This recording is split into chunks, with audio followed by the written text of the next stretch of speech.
All right, we're back with another edition of the Three Stooges podcast. Joe Davidson, Jordan Georgeson, and Chris Jackson. We cover high school sports throughout the CIF, the governing body, big on Northern California, especially in the CIF Sac-Joaquin Section. We got basketball playoffs this week. They all start with girls' games tonight, a couple of out bracket boys' games.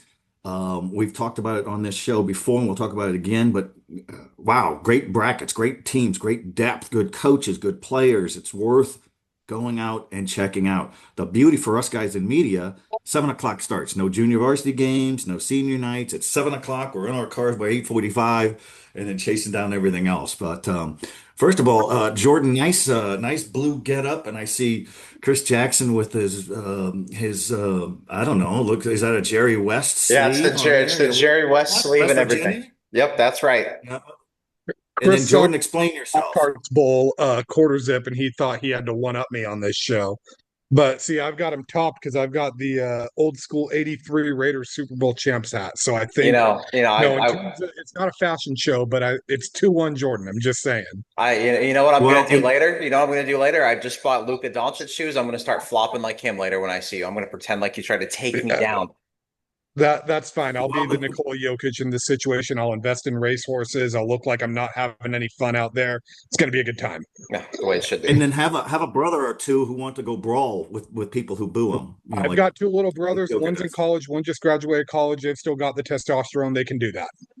So, Hey, so I think we all saw the failed effort by our coaching friend Scott Tedman of the Fighting Tedmans of Sacramento Adventist Academy as he tried to do a mimic of our Three Stooges podcast. It was boorish, it was boring, it was distasteful, and quite humorous, not hurtful, but he mimics those who wear glasses when we ask questions or when we throw our hands up like this. And so, what's our best There coach you tip? And let me go. tell you There something. you Let me go. tell you something.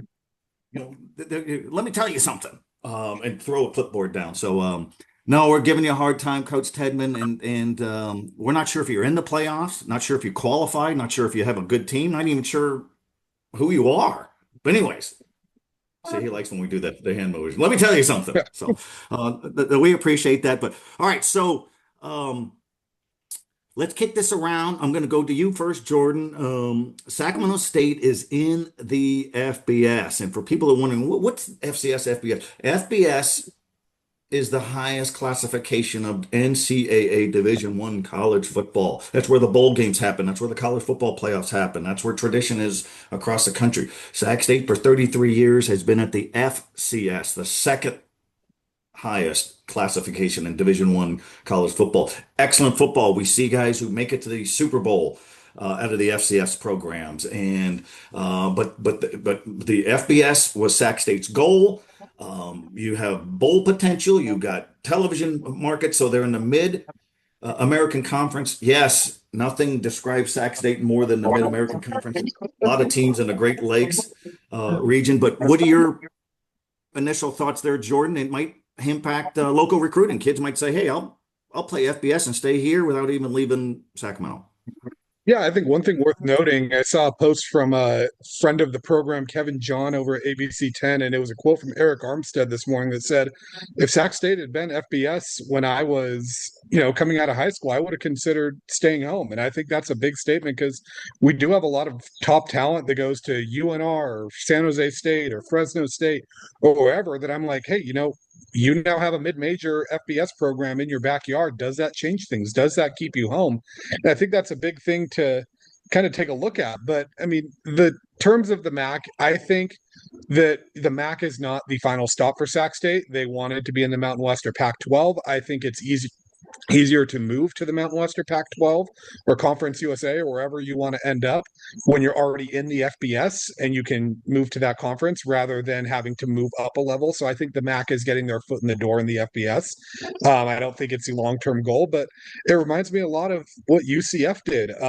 They started their football program in 1979. They were D3 independent until 81. Then they were D2 independent until 89. 1AA independent for 5 years. Then they went to 1A, which is now FBS. And they were independent there for a few years, joined the MAC, ended up, I think it was a 3-year stint there, Conference USA ended up moving right to the American, where they had their claimed national championship. But I mean, their run in the American was a great one. They had top three draft picks some of those years, and now they're in the Big 12 and a Power Five school. And I'm not saying, Sac State's guaranteed to be a Power Five program in a few years, but the blueprints there are a program that has done it. And credit to Dr. Luke Wood. I have been kind of skeptical about the FBS thing, and I felt like it wasn't necessarily brought about the right way at times. But at the same time, he said he was going to get this program to the FBS, and he found a way to do it. And I know it's a hefty payout, and I know it's kind of risky having to pay 23 million, having to pay the other schools to travel. But at the end of the day, you're getting. I mean, I think every school in the MAC is on TV national TV at least once or twice a season when they get those Wednesday night games, and it might not be a big crowd in Mount Pleasant, Michigan, watching Central Michigan take on Bowling Green or Ball State play whoever, but I mean at the same time it's a nationally broadcast game, and at the end of the day fans love their football and they will tune in. I know I jokingly tell my wife, like, hey, we got to be home on Wednesday night, we got to tune into action, and it's half jokingly because if I'm home I will watch it. I mean, it's a national spotlight for them. It's a great way to keep this talent home. And I think the most interesting thing is going to be how Sac State kind of embraces the MAC. I feel like if you were to take the identity of Sac State's program and the fans and everything, I feel like it almost, if you looked at mid majors, it almost kind of fits what you'd find in the Conference USA if it was going to be something like that more. So I'm interested to see how Sac kind of changes to the MAC and embraces it, and how the MAC embraces Sac State, because the MAC's Midwest gritty, run the ball, playing sideways snow and punt the ball 50 times, fullbacks, like it is gritty football. It's trick plays. It's a lot of what kind of the pureness of college football in a way. So it's going to be cool to see Sac State become a part of that. I'm interested to see how they adjust their recruiting strategy now that they're FBS. And I mean, they have a great backyard to recruit from, but I'm excited for the optics of it. I think it can be a good thing. Getting to be in the video game now is a huge deal. And who knows? I mean, we've seen James Madison make the jump from FCS to the college football playoff. We've seen App State have competitive programs. The blueprints there to be a solid team. Tulane has made the college football playoff as a mid-major, and this is a program that I know it's a lofty goal, but I would expect with what Dr. Luke Wood has kind of set out there, this is a team that feels like it wants to be competing for college football playoffs. And hey, if you're not making that, maybe you can get into the Pop-Tarts Bowl and become the people's national champion, as they like to call it. Favorite bowl game there is. So I'm interested to see how it goes. I know you don't get to be bowl eligible for a few years, but I think them making this jump is a good thing for the program in the long run. It's just maybe it's going to hurt financially for a year or two, but it's going to be exciting to have FBS football in our backyard for the first time ever, really. Agree. And just a quick rundown on Sac State football. Started in 1954, was NAIA small college for many years, and then Division II for a lot of years. Moved up to the Division I AA, which is now FCS, in 1993. 29 years in the Big Sky. Won 3 Big Sky Conference championships under Coach Troy Taylor. That's when they started looking into the FBS. And it looks goofy, this conference affiliation, but this is realignment now. You have Cal and Stanford are playing in the ACC, which is Duke and North Carolina, East Coast teams, and you have Oregon and UCLA and USC playing teams in the Midwest and the Big Ten.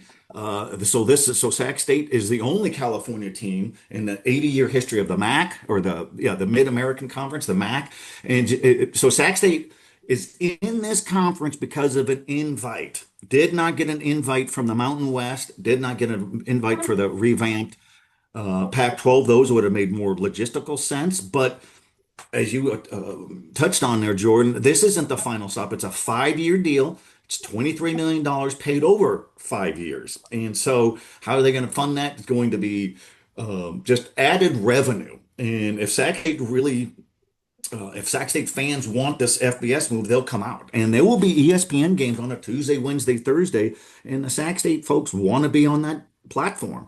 So Northern Illinois University is leaving, took an invite to the Mountain West. The other 12 MAC programs, Ohio schools such as Akron, Ball State, Bowling Green, Miami, Kent State, Ohio University, and Toledo. Michigan schools, Central Michigan, Eastern Michigan, Western Michigan, and then there's Buffalo, New York, and UMass of Massachusetts. It's all over the place. Sac State, in an effort to make this a smooth transition, Chris Jackson said, "Hey, we'll pay for the travel for all the teams coming over. It's only 4 teams. It's only 4 games. There's 8 games total against the MAC. You do whatever you can to make it work. They're not going to get television revenue because they weren't part of that television contract. That all change.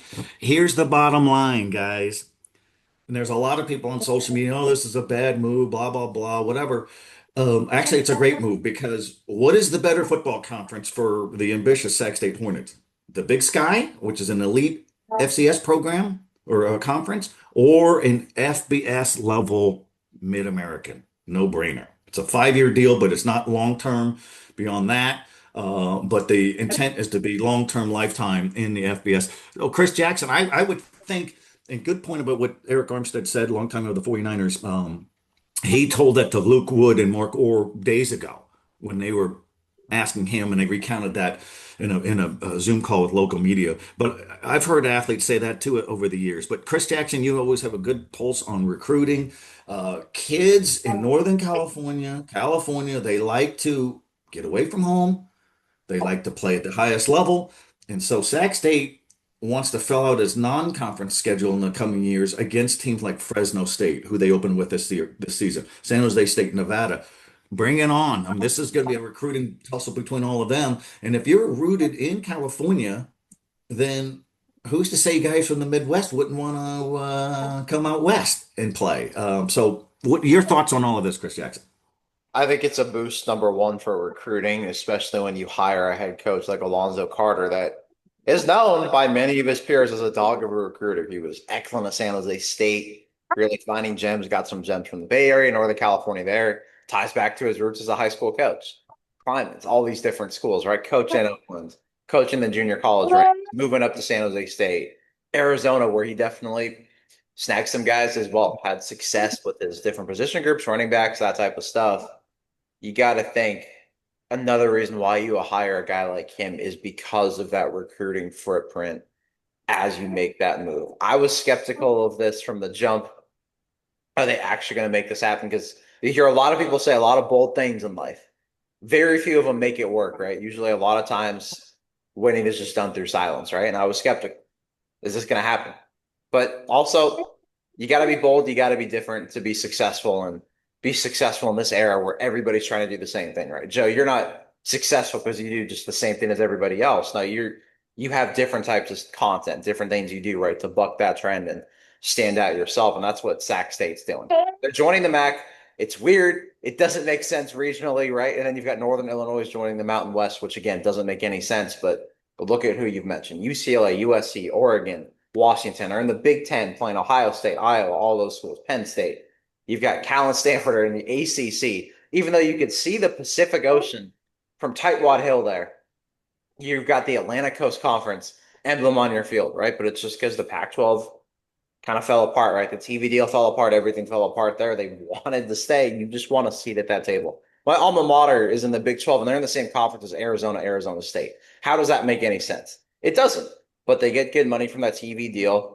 There's success there, and you just want a seat at the table. That's what Sac State wants, right? That the TV deal for the MAC is not bad. There's not a whole lot of it publicly, but from what Brett McMurphy's reported, the report of the deal is worth around more than $100 million through its duration.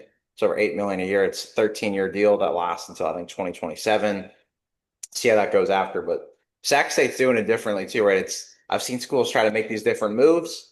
They do it through student tuitions, that type of stuff. They're doing it through these game guarantees. They're bold. They're different. And Luke Wood is bold. He's different, right? They're going to pay for the travel for these teams, $150,000 to $200,000 per game. I think, Joe, you wrote in your story there.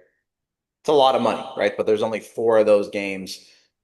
You think of the travel. The good thing that Sac State's on too is they're not going to have these other sports in the MAC. It's just football. Maybe eventually too, that's the way college sports become, because this travel for other sports, having UCLA make trips to Penn State and Rutgers for volleyball and softball, baseball, that travel sucks. Especially when a lot of times that's on weeknights But you've got a whole bunch of other things as a student athlete still, especially in these sports, right? Football, once a week, it's just 4 road games a year, and there's 4 home games a year in the MAC. We'll see how the non-conference fills out, but it all looks good. Recruiting should really take another vault up. There's a lot of talent out here. There's a lot of kids that would love to stay close to home. There just haven't been those opportunities. We've seen the state lose D2 programs, D3 programs. To get another school now with that upper seat at the table, right? We've got a Cal and Stanford or Power Four schools. Sac State is now, what is that? Group of 5, group of 6, whatever they kind of deem that now with the way realignments work. You've got that seat at the table. It's what you want. But the one question, or I guess multiple questions I have for you, Joe, is I think we texted yesterday. Luke Woods sent out these projection numbers. I know they did a study for it. I'm not sure of the firm who did that study, but the estimated impact is $975 million, national broadcast value of $675 million over the next 5 years, and a game day economic revenue will rise to $46 million. I'm wondering, where did that study get these numbers and these figures? Because these, again, are very, very bold numbers. Well, they are. And I think those are 5-year projections, maybe longer. I didn't get all the details, but that's certainly worth following up on. I have a story running any moment now on SacB.com on who are these MAC teams and what's their history. It's 80 years old, and what are they about? And what's 5 of them made bowl games last season. Before I dig back in on that, Chris, but Jordan, you brought up a good point. Sac State wants to get into bowl games, but per NCAA guidelines for transitioning programs that go from FCS to FBS, it's a 2-year probationary period, unless there aren't enough 6-win bowl eligible teams to play in the 45 bowl games. And if that's the case, then a program like Sac State, if it has 6 wins, can jump into that fun thing. And bowl games, there's more exposure and there's money on that. There were 5 bowl teams last year of the MAC, and let's see if I could have some of these were hilarious. They played in all kinds of bowl games, including the Snoop Dogg bowl game and things like that. And so we'll see. But yeah, Chris, that's interesting. And we do know, in talking to Luke Wood and Mark Orr, the athletic director, yesterday, they said that their phones have been blowing up because their business lines are open with sponsors coming forward saying, we want to jump on. And that's all going to help. And Sac State, let's see if they sell out. Let's see if they get it out here. And so we'll see what happens there. But let's jump into high school hoops. It all starts tonight with some out bracket boys games. And then we have 6 divisions for girls, 6 divisions for boys. The girls start in earnest tonight, the boys on Wednesday, then again for Thursday for the girls, Friday for the boys. And then before we know, we're in the section finals. I'm going to just bounce over these brackets very quickly, and then I'm going to bounce to you guys to talk about a player, a dark horse. We'll just kick it around a few times. But if we look at boys Division One, no real surprises. Modesto Christian, the top seed, unbeaten in the section. Sheldon, the number 2 seed. Folsom, the number 3 seed. Franklin, number 4 seed. McClatchy, at number 6 seed. Pretty good bracket. Division Two, Jesuits, the top seed. Destiny Christian, formerly Capital Christian, number 2 seed. Sac High. Chris Jackson just had a great story on their 6'8" freshman William Phillips. He wants to be the next great thing. I think he's on his way there. The number 3 seed. Wood Creek with the great Drew Hibbs at the 4 seed. Division 3, Placer. We'll talk about this a little bit too. Placer's number 1 seed. 12 Bridges number 2 seed. Why isn't 12 Bridges the number 1 seed if it won the head-to-head? 12 Bridges is of Lincoln and Placer County. Division 4, Natoma should win this bracket. Experienced team, well coached. We'll see what happens there. Certainly, boys Division 1 or Division 6, Bret Hart of Angels Camp, 26 wins, 1 loss. Argonaut, another team in the foothills, the 2 seed. Sac Adventist boys are the top seed. And right on down the line, St. Mary's girls loaded, looking for a 23rd section championship. They're the heavyweight favorite in girls Division 1. What about Oak Ridge? What about Folsom? What about McClatchy? All good teams, certainly. Antelope in Division 2 is the top seed. Christian Brothers, the 2 seed. Del Oro is the 3 seed. We talked about Del Oro. Wouldn't that be something if they make a title run with all that coaching change? Placer, Division 3 top seed. Not all juniors in that lineup. We've talked about that. Jordan writes about them regularly. The 2 seed is East June and Manteca. I think they were the defending section champs. Central Catholic in girls Division 4, 24 wins, 1 loss. Out of Modesto. West Campus is Sac City Unified, has a coach who's won 2 state championships there, and John Langston. the number 2 seed Haley Smith and the Liberty Ranch Hawks of golf, right on down the line. Division 5 girls loaded. Bret Hart, defending champs.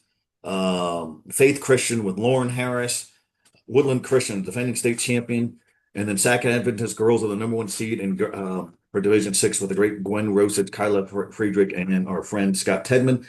There we go. We're just trying to size that all up. You can find all the brackets on the section website, and brackets, ticket information, and all that. But Jordan, if you could talk about if there's a pick girls or boys, and pick a player or a dark horse. We kicked this around a few times, but who's somebody that's got your attention besides your Pop Tart and sponsored little boy there, who always adds to the show?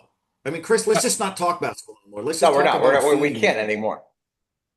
Yeah. I mean, I So think thanks one for team, joining, everybody. Now we're just going to talk about this cute little boy right. who's that big ham, and look at he's already giving hand signals of feed me. This is Oh, neglect. He's got he's a doing his Pop-Tart shirt, and I Tedman can't impression. have He's any doing of the it. "Don't you walk away from me, don't you walk away from me." So that's he can do impressions too. I just want to know where Tedman got the baby doll from for the video he sent us, and we'll have to find a way to add it into our podcast somehow or post it on the website or something. But one team that catches my eye is a potential dark horse, and can really turn a bracket upside down. I think Nevada Union is an 11 seed in Division 3. They have Mark Williams, who can get hot from anywhere. They have 3 or 4 scorers that can go crazy on any night. But I mean, one thing to look at is you look at NU's schedule, and they're 16-12. They're 2-1 this season against 12 Bridges. They beat them once in a tournament, and then they split in league. And then, although they're 0-2 against Placer, who's the 1 seed, they lost by 3 and by 2. And the second one came on a buzzer beater in the final seconds from Cannon Rector about a week and a half ago. So, I mean, this is a Nevada Union team that just proved it can hang with the 1 seed and has the edge on the 3 seed. And I think part of that's a testament to just how deep this D3 bracket is. I know we always say, it feels like as much as we gripe about the seedings at times, it feels like for the most part, the semifinalists are 1, 2, 3, 4, or, 1, 2, 6, 4, whatever we want to say it is. But, it's pretty cut and dry in terms of what we get, but this kind of feels like divisions 1 through 3. There are about 10 teams that can make some noise. So Nevada Union's one I have my eye on. Then also, how about Will C. Wood too? That is a scary 14 seed. They played Sac High close a few times. They have some solid results. They have a win over Rodriguez. So D3, keep an eye on those. But there's no 11 and 14 that I wouldn't be shocked to make a run. And I wouldn't be shocked completely if there's a world that we get an 11 versus 14 matchup on Thursday night.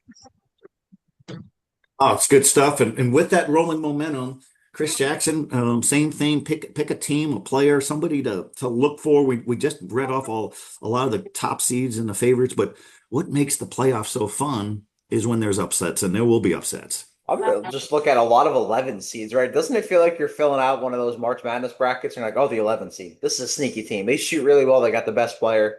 Well, one of them, D1 boys, Monterey Trail is an 11 seed. They beat Sheldon this year.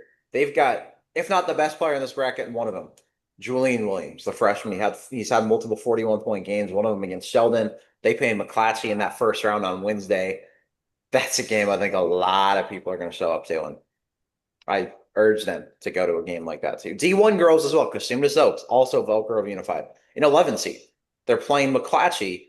I feel like I'm kind of dogging McClatchy here, where I've got both of them are kind of on this quote-unquote upset alert as 6 seeds for boys and girls in D1. But this too is because Cosumnes Oaks has already beat McClatchy this season. They've already shown that recipe, that proof of success. They've got Caitlin Schiviano, who's 2 points away from the program's all-time scoring mark. They got another great leader next to her, and Sophia Mendenhall, a great freshman class. It feels like D2 boys has a great 11 seed too. Weston Ranch. Sure, they're 15 and 13, but their strength of schedule is top 6 in this bracket. They have won a lot of games recently. They beat Destiny Christian, who's among the top seeds in this bracket. Romello Brune is eligible, had that sit-out period, over 3,000 career points. That's another scary team. You look at River Islands boys are a 13 seed, but this is a newer school that just beat Stone Ridge Christian a week and a half ago on the weekend. Stone Ridge Christian, multiple straight section titles. River Islands out of the newer development there in Lathrop, right? Go right off of I-5, right on that newer development there. Would that be the west side, I guess? I guess that's probably why I'm in this line of work, because my sense of direction, quite frankly, sucks. But They're a great 13 seed. They're playing Colfax as a 4 seed, but I know Colfax had injury that just happened too. River Island's playing well. They got some guys that can score and great team chemistry. And those are some teams they got to look at. And maybe Sac Country A and D6 boys. They've played really close against the top seed Sac and Venice numerous times. 3 guys averaging double figures. I think. I think this year is right for some upsets. And Jordan's already said it. D3 boys.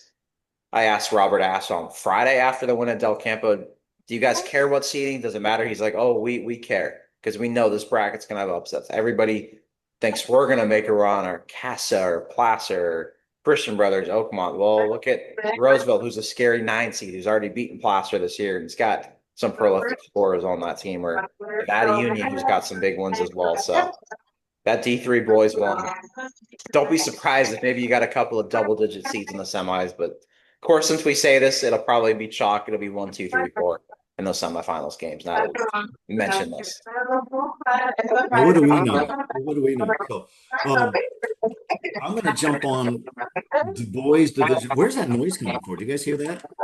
Besides our noise? There it goes. I blame Jordan's little boy. Everything's always Jordan's fault. I think he's grabbing one of his little toys that's making music or something.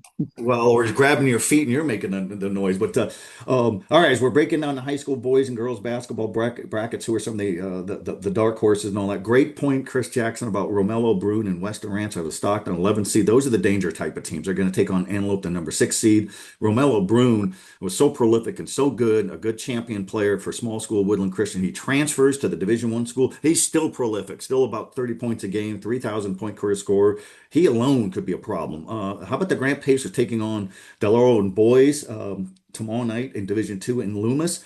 Denard Wilson of Grant is one of the good coaches, one of the good personalities. He's won a section championship. So that's a team that's had some great wins, like against Folsom, and then had some odd losses, a little inconsistent. That drives coaches nuts, but here's their chance to really make a run now. And then we always mention Chris Jones at Americano. He's a terrific coach. They're a 12 seed. They love it. They want to be the underdog. They have pulled upsets before. Chris Jones and Americano in boys division 2 play at 5 seed Whitney of Placer County with another excellent coach in Nick French. So those are just a sample of what's going on there. But Jordan, why don't you kick it around a little bit more? Another team, a player or two to look for.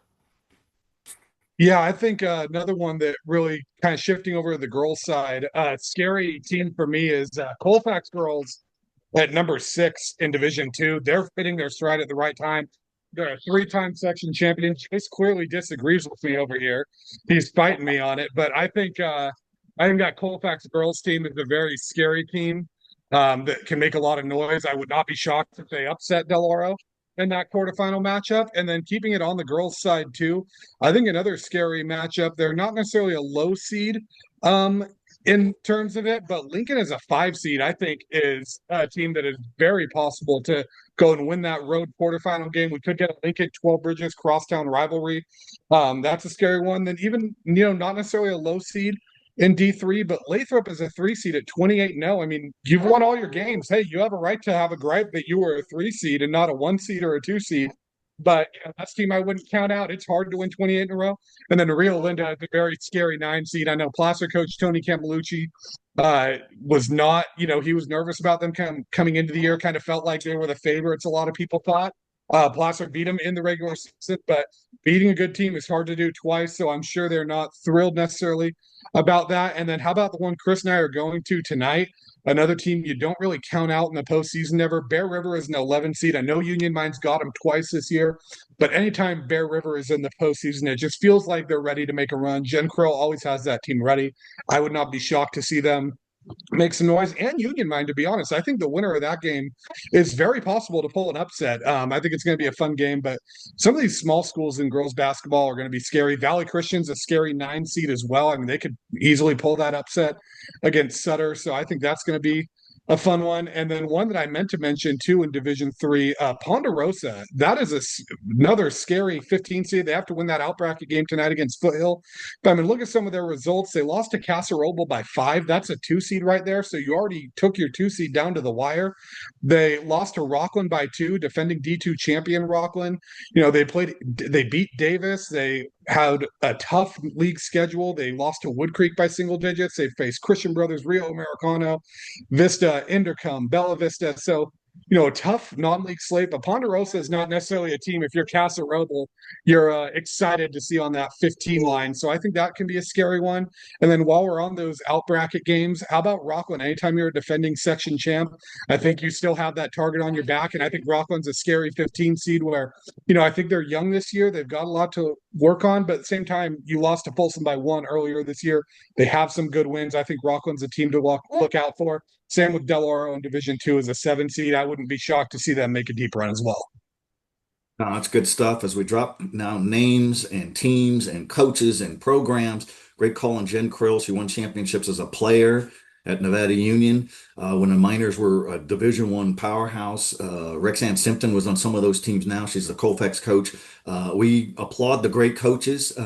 Coaching makes a huge difference at this level, and that's where sometimes the championships are won. I touched on West Campus girls on Division 4. They're the 3 seed out of the Sac City Unified School District. John Langston won 2 state championships in 2017, 18 or so around there. He also coached Sac High to some deep playoff runs, including well into the NorCals. John Langston. He's got Naomi Johnson and Los Maurice Justice are 2 anchors. Naomi Johnson's the daughter of Leland Johnson, who played on dominating Kennedy boys basketball teams in the early 1990s. People don't know that Kennedy was the area boy juggernaut for many years in the 80s and 90s. We don't see that as much now because time changes, but that's certainly a dangerous 3 seed. I'm going to jump on as well. We've touched on this team. We've seen this team. We've talked about this team. John Adams Academy of El Dorado Hills, Girls Division 5. Elliot Schwartz is a load ball handler, passer, rebounder, feels the game, 2,000 career points for a relatively new school, some 4 years with basketball. They have a shot to get to a section final. They'd love to get a rematch and a semifinal with Faith Christian of Yuba City. That's the number 2 seed, 24 wins, 1 loss. Lauren Harris, she of the 10 3-pointers a game, headed to Long Beach State, on and on and on. And we're going to have upsets. There's no doubt about it. All right, Chris, same theme. What do you got? I love the thought of John Adams Academy because each time they've played Faith Christian, they've gotten closer and closer. And after that first matchup, talking with Jeff Harris at Faith Christian, he was like, we better be ready because we know Anthony Schwartz is going to make changes. He's going to make changes to their offense, defense. It showed they were closer in that next game. In that first matchup, they were up at one point in that third quarter before Lauren Harris hit 3 3-pointers in a row that were, I don't know how else you compare it. Steph Curry like, Caitlin Clark like, but I don't know what else you can do. But they've got their great Elliot Schwartz, over 2,000 career points. Her younger sister Parker is really hitting shots well. Deja Boland's a great sophomore who's got that section title pedigree, formerly at Bret Hart, who's also the 1 seed in that bracket over Faith Christian. I know there's a lot of different questions there too, but I love that John Adams one. Jordan mentioned Union Mine, super experienced group in that bracket too, where Union Mine's got a lot of seniors on this team. Their top 5 scorers are all seniors. They combine for over 406 games of varsity experience. They've come within 2 points of Liberty Ranch this year. They have a win over Bret Hart already this year too. The other time they took Bret Hart to overtime. There was a tournament game. I think the other one was just a regular non-league game too. But they've shown that they can beat some of these top dogs, and if they can't, they'll be right there. And Western Sierra boys in D5, when you've got John Harbaugh on that team averaging over 17 points a game as a 10 seed, I think you've always got a chance. 6 wins in the last 7 games. One of them was over the top seed in D6, Sac Adventist too. And got him, you got, right, their head coach who we all know about super well.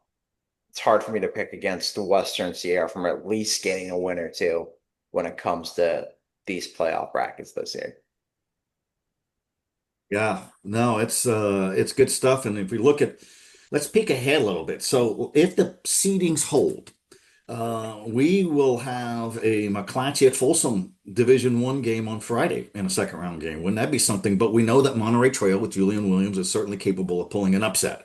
We could have a Sheldon versus Folsom Division One semifinal. Wouldn't that be epic? Two of the great programs in the last 25 years, two of the great coaches, Joey Rawlings, Sheldon, and Mike Wall of Folsom. And the number one seed is Modesto Christian. And wouldn't that be a great game with Modesto Christian Vanden if the seedings hold up in the second round game?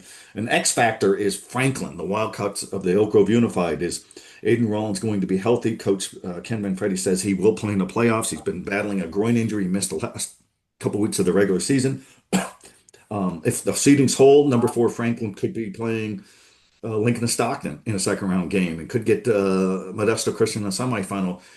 Wow, that's all really good stuff. Jesuit has a great field in Division Two as a number one seed. It could be a Jesuit versus Whitney or Rio Marcano if the seedings hold. And how about a Jesuit versus Wood Creek in a semifinal? Wood Creek with Max Van Lanningham, a banger with his back to the basket. How about potential in Division Two, Sac High versus Grant maybe in a semifinal, or Sac High versus Destiny Christian. No matter how you shake it, we're gonna have some terrific showdowns and all that. But let's shift really quick. High school football, we teased on this last week. Scheduling. Tis the season to schedule non-league opponents. Usually they're 2-year deals, home and away. It's not easy to fill out schedules. Sometimes a team has a week 0 bye, and the other team has a week 1 or a week 3. And people on social media, all the experts, just think these are easy matchups to come up with. It took a while for Folsom and Grant to play.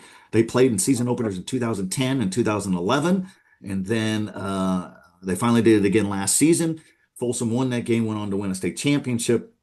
It's supposed to be a 2-year deal. The rematch will not happen.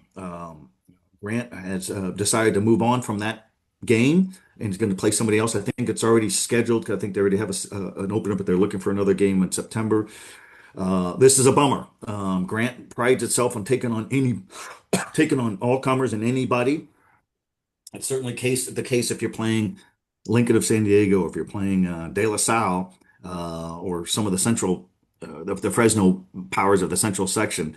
I haven't gotten anybody on the record to talk about why this game isn't happening. But I don't want to hear Grant complaining on social media that people are ducking him. I don't want to hear Grant on social media saying that they'll play anybody. I think they will mostly, but this game should have happened again. And there was some testy bad blood before that game. It was on ESPN. It was a Saturday game to cap the first week. A lot of taunting, particularly the Grant Pacers. Channel to everybody else. The Grant Pacers will say that Folsom was just as much involved in all of that. We'll see. But some of these heavies should play each other. I'd like to see Grant and Oak Ridge play again. They played a couple of years ago in a non-league, and then they played in the playoff game down to the wire. Oak Ridge won, got Oak Ridge back into the section finals with another showdown against Folsom. But here we go. Chris Jackson, any thoughts on this? I can't remember who Grant plays in the opener now. I'll try to look it up. I read something a couple of weeks ago, but these are matchups that people want. It's what the schools want, but doesn't mean they always happen. Yeah, it stinks that we couldn't get the rematch at Folsom, especially to open the year, right? We had such a great atmosphere. I mean, that place was filled to the brink, and I don't know. I mean, for all we know, there's probably people standing in other blocks at El Paso Heights just trying to hear the sound of the stadium at that point. That's how crowded it was. It would have been great to see Folsom Stadium get that kind of atmosphere again, because I think it would have felt like that Reardon NorCal championship game, right? Where it was freaking loud and it was packed from the jump, and there were people on the hill watching that football, grilling food, whatever it was. It stinks we can't have this, because I think it's great for the area. It's great for the region when these types of teams collide, match up. It'd be great if we got Grant Oak Ridge again. Now there's a chance anyway. Some of these teams play each other in the playoffs, right? Like there's a chance Folsom plays Grant in the playoffs this coming year. There's a chance that Oak Ridge plays Grant because of how much each of these teams bring back. I don't think anyone's going to argue these are the top 3 teams in D1 in the Sac-Joaquin section next year. With yes, Folsom's lost Jamison Powell. They've lost Ryder Lyons. Those guys, ask people on Folsom, they think they're going to be better next year, and that's hard to argue. Brody Rudnick is going to be the full-time starting quarterback. Rob Larson's back. A great sophomore class coming up. Great juniors returning. They're loaded at every spot. They'll have Joseph Ironman, the running back, is going to be back healthy from injury too. And Grant brings back a lot of starters. Blake Nykem's now going to have a full offseason as the starter. He had a sit-out period transferring from Folsom. quarterback now. He started the second half of the season. Now we'll have a full off season to be that type of starter. You got Zoe Edwards, Kobe Shabazz, Julian Bruno. There's a lot of names I can mention at Grant. They're loaded again. Oak Ridge brings back, what is it, 18 starters from this year's team, something like that. And whether they brought back 18 or they brought back 3, Casey Taylor is going to give Oak Ridge a chance to make it to Hughes Stadium. Love to see these games. Unfortunately, we're not going to get it because when you agree to these deals, agree to these matchups, there's usually that agreement of go to your place one year, your place the next year. Unfortunately, we don't get that. Maybe sometime down the road we do. You never know. It really just depends what happens this next year for teams too. But it sucks. I don't think we're getting Folsom Sarah this year either. I know scheduling has to obviously match up with who these teams play, who comes in the non-league schedules, but just thinks we won't get some of these. But I think Folsom's getting Cardinal Newman. I think Grant's getting Cardinal Newman again too, from what I've heard and been told. So there's still some really good games on the docket. It's just unfortunate we can't get that just storied heavyweight battle of Folsom Grant to open the season again. Well, and they could play in the playoffs because Grant's back in Division One. Almost got that rematch with Folsom, but lost in the final seconds to Kyle Becker field goal in the final play. And Grant has 9 section championships, 10 section championships since 1991, starting with the great coach Mike Albergini, Carl Reed, Sid Thompson, alums of the school. Have won 2 state championships in the last few years, took that program from the bottom. It had flatlined and brought it right back up. 17 starters will return for Grant. 18 will return for Oak Ridge. And I don't think Folsom has that many, but they got Brody Rudnicki, as you just alluded to, Chris Jackson. He should be a 5-star recruit. What he did against Reardon in the NorCal finals when Ryder Lyons was hurt, and then what he did in the Fog in the state final was just incredible work. And there's going to be a lot of kids who continue to transfer into there. That's a topic for another day. None of us are fans for transfers who come in for their senior year, junior year. I don't like it, especially if they come from programs that are already successful. And we've talked about this a bunch. Recruiters do not care about strength of high school schedule. They don't care about national rankings, regional ranking. They don't care about playoff bursts and all that. They want to see game film of a prospect, and they want to see the transcripts, the grades of the player. They don't have time to sit there and say, oh, well, it's a good thing they're in the West Catholic Athletic League or they're in the Sierra Foothill League and all. They don't care. They just simply don't care about that. They don't have time to care about that. So anytime you hear a parent or somebody say, the UCLA people said that if my son catches 15 touchdowns, he'll get a scholarship. That's complete bogus. And I've heard that kind of noise and nonsense over the years. And, we won't stand for it here on the Three Stooges podcast. But Jordan, we're circling back to you. I don't know if your son is taking if he's sleeping or if he's feeding his face, but any closing thoughts as we gear up for some high school hoops tonight and all week?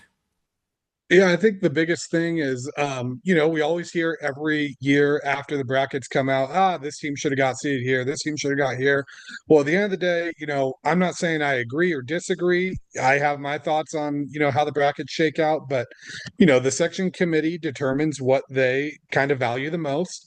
And I know the big one this year was, the 12 Bridges Placer thing we talked about a little bit, where 12 Bridges and Placer, they split in league, tied for the league championship. FVL recognized them as co-champs, but the 12 Bridges Raging Rhinos had the tiebreaker because it was based off record below the tie. So they go in the order of the standings. Roseville, Placer went 1-1 against. 12 Bridges went 2-0 against. Boom, 12 Bridges is your league champ in the eyes of the section. Placer still gets the 1 seed. Well, what gives? Well, they factor in more than just the league championship. They factor in strength of schedule, overall record, strength of the team rating, stuff like that. And that's what, gave them the nod. But the message, I guess, to every single team that has a gripe with where they were seated, I'm sure Oakmont does, being 27-1 and being a 4 seed. At the end of the day, the playoffs are your ground to go out and prove that you were underseeded. We've had it years and years before where we felt a team should have gotten this seed, and they go out and they prove it. What was it, 3-4 years ago, Joe? We had an 8 versus 12 in the section championship with Whitney and Granite Bay. Both teams felt like they were underseeded. They went out there and they proved it. We've had teams in state tournaments feel like they're underseeded. They go out there and prove it. How many times did Colfax get a 3 or a 4 seed and go on the road to go be the top seeded team to find a way to go prove that they deserved it. McClatchy girls basketball a few years ago was a 16 in state, made a run to the NorCal semis, ended up beating Whitney on the road. They beat the 1 seed on the road. I mean, so, again, if you have a gripe with where you're seated, you have a great chance to go out there and prove people wrong. And at the end of the day, no one's going to remember what seed you were when you're raising a banner in your stadium or in your gym or wherever you want to hang your banners. So, that's my closing thought is however upset you are about your seed, however upset you are about who's on the side of the bracket, you still need to win your games. You still need to beat everyone to get there. So go out there and prove that you belong and go out and prove you have the seed that you should have. Well, and great point. And I'm going to kick it over to Chris Jackson here. It's not just Chris. It's Chris Jackson. It just all runs together. Chris Jackson. So, anyways, you can thank me later. But anyways, yeah, whether it's football, basketball, baseball, softball, soccer, coaches are inherent competitors. They will take any perceived slight or snub personal. They don't like officiating that they feel is against them. They don't like section selection committees where, but we beat this team that beat that team and this team. And we lost this game, but we had 2 players out. Nobody's got, was that on the honor system? Oh, seriously, here's our medical charts and all that. Just play. Just play. I sit in on these selection committee meetings before I sit with Will DeBoard and Quentin Hamilton of the Modesto B to break down the bracket release. And these are not easy decisions. You're crunching head to head and the Max Preps computer rankings and this team beat this team, this team. And, should Placer be the #1 seed? And does Placer have a better overall resume than 12 Bridges? And 12 Bridges has every right to be irked by tiebreaker rule. That should be the outright champion, thus the #1 seed. But Coach Robert Ash and his guys, they have something they can do about it. Just win your games. Just win your games. And we've talked about this, Chris Jackson. How many times do we bring this up? For people who complain, the parents who think the road trips are too far, or the seating isn't right, or everybody wants the easy path to the section finals. You know what? Maybe a reality check. Go to the Shriners Hospital, downtown Sacramento. Go in there. It's free. You go in there and visit. Kids would love to have visitors come in and take a look at these kids who would do anything to get out of their wheelchair or out of their bed to go run and play. So perspective, you're in the playoffs. A lot of teams aren't. You don't want to go to the playoffs. You don't have to go. Otherwise, just buckle it up, grab your brackets and go to work. Chris Jackson. Yeah, everybody just wants a seat at the table. That's what we talked about with Sac State. You just want that seat in FBS. Who knows where it takes you from there? These schools that have gone to conferences on the other side of America, they just want a seat at the dance. They just want a chance, right? Yeah, it's okay if you're upset for it for a little bit. I get it. I wrote some stuff where I didn't agree with certain seeds. I understand the 12 Bridges gripe, but I also understand why Placer is the #1 seed. Joe, I know you've got Placer rated ahead of 12 Bridges. I do too, but I understand the tiebreaker stuff there too. There's a gripe. I I would almost be concerned if you didn't try to motivate your guys. It just wouldn't show that. I think it just shows that you care, right? In a lot of ways, you're sticking up for your guys. A lot of leaders do that. That's what you do as a coach, right? That's the way it is. You use it right. You use it as motivation. It's going to take you a long way, right? There was Faith Christian being the 2, not the 1 in D5, but I'm sure Faith Christian's probably just fine today. Doesn't make a difference to Jeff Harris, to Lauren Harris, to Presley Berry. They probably feel pretty good about where they go towards at least the semifinals when they got to play likely John Adams, and for them, hopefully further, right? Because it still would have been a tough matchup. They still would have seen Woodland Christian in a semifinals with a 1 seed instead of the 2. You just got to use it appropriately. The motivations have got to be used the right way as well. I didn't agree with every seeding. I don't think anybody agreed with every single seeding. But I think that's what helps, though, is we also have the section release show, unlike other sections, to where we actually do get transparency. This is why a team was seated here instead of here, right? That's mentioned, that's said. And I think that does help a lot, at least answer those questions. So there's not just, when you see NCS brackets released or CCS, it's not on a show. You don't just have one of the commissioners going on a show on NFHS Network or TV and being like, hey, this is why they're here. This is why they're here. A lot of times you're just kind of left guessing, and you hope one of the commissioners does an interview with one of the media members to at least answer some of those questions. But I know they're so freaking busy. I'm not sure there's a whole lot of time this time of year to even make time for that, right? To even hop on a phone call for 5 minutes. Yeah, just use it right. At a certain point, you're going to have to play the best teams. You're going to have to play a top seed if you want to get to a championship game.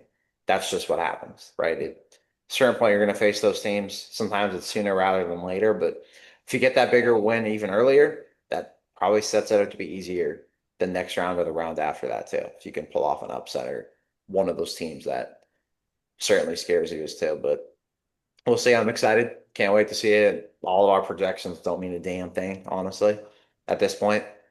Go out and prove it. Go out and show us. There's probably going to be teams that I have completely overlooked. I do bracket busters. There's probably going to be other bracket busters. We have no idea. We hear every year March Madness. Here's a bracket buster. Watch out for Rhode Island. Watch out for Vermont. Some of those teams make runs, but there's always another one, right? There was, goodness, what was it? Who was the team that beat Virginia as the 1 seed in 2018? Whoever that team was. UMBC. Yeah, UMBC. That's who it was. No, I guarantee you nobody projected that as a bracket buster, right?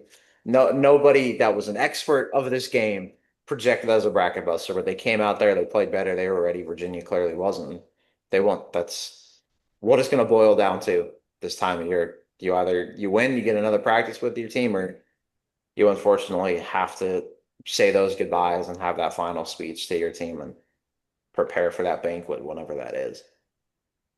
That's exactly right. Good stuff, guys. We'll close out with this. Um, the best entertainment value for sports in the Sacramento region continues to be high school sports. Basketball, you have a full menu of it every day. Some great coaches, some terrific players, boys players, girls players, some schools with great tradition, some great gyms. Check out the section site for all the brackets. Keep following us. It's worth doing it. I've been doing it for a long time. You guys are going to be long haulers on this because we see the value in it. If your stomach has turned because of the Kings and lack of fundamentals and effort, then go check out a high school game because these championship pursuits mean everything for these kids. The smaller schools, who cares about the smaller kids? Well, the smaller schools do. And some of these smaller schools in Division 5 or 6 that don't have football, man, they sure compete in basketball. It means everything to them. We're talking to Sac Adventists, Faith Christian, John Adams Academy up in El Dorado Hills, all those kind of schools. So, all right, for Chris Jackson, Jordan Georgeson, Joe Davidson here for the Three Stooges. We appreciate everybody, and we keep doing this show for you guys. So that's the general public out there, and we appreciate the following. I appreciate you guys, Jordan. Don't forget your son. I think he's crawled down the hall. Might be climbing into something he's not supposed to be. You'll be a parent. Be responsible for once. I mean, come on. Hey, I thought silence means everyone's being well behaved and not getting into anything.